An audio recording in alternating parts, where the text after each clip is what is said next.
At several ancient American complexes, something unusual is built directly into their design. They are large-scale astronomical systems, integrated into the landscape, and they track a cycle most people have never heard of. A lunar cycle that takes nearly 19 years to complete.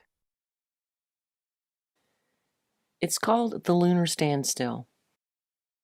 Over time, the moon doesn't rise in the same place on the horizon. Its position shifts. Month by month, it moves a bit further to the north or to the south. Over years, that range expands until the moon reaches its most extreme radius. Those are the standstills. After that, the pattern reverses. The range contracts again, and the cycle repeats. At its standstills, the moon rises and sets at a point on the horizon that never changes. And because they repeat, they can be relied upon time and time again. And that's the part that is important. These ancient astronomers tracked this cycle over time, over generations, and recorded them at their largest cultural centers across the continent. At Newark Earthworks, the pattern becomes visible. The central octagon is aligned to the lunar standstills, not approximately, but with precision, and it is repeated and confirmed. Just 64 miles south of Newark, at Highbanks Works, the same system shows up again. These matching complexes were built at the same time, and they are connected by waterways and possibly roads. The site has been badly damaged by modern use, but the same design is unmistakable. A shared understanding of the sky. And in Colorado at Chimney Rock, the alignment is visible in the horizon itself. During the standstill, the moon rises between two stone spires.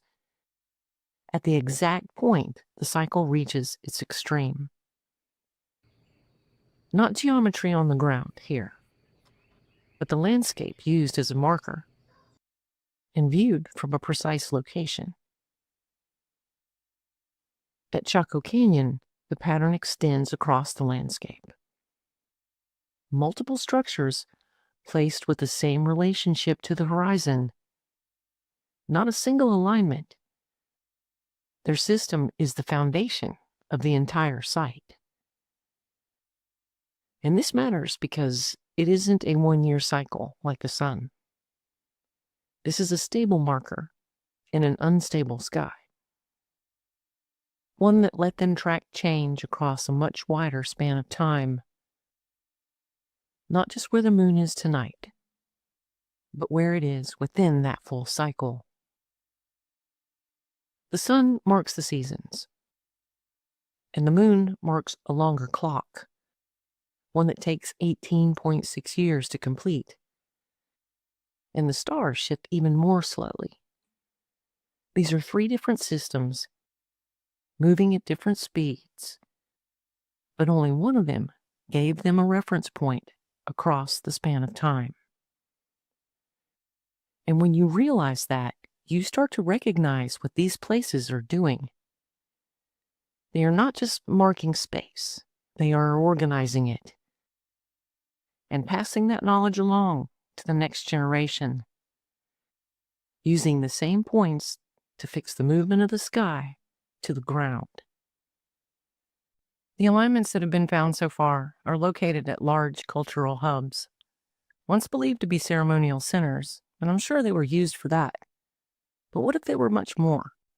Perhaps educational centers as well, teaching and training the next generation in the arts of astronomy, engineering, and cultural tradition.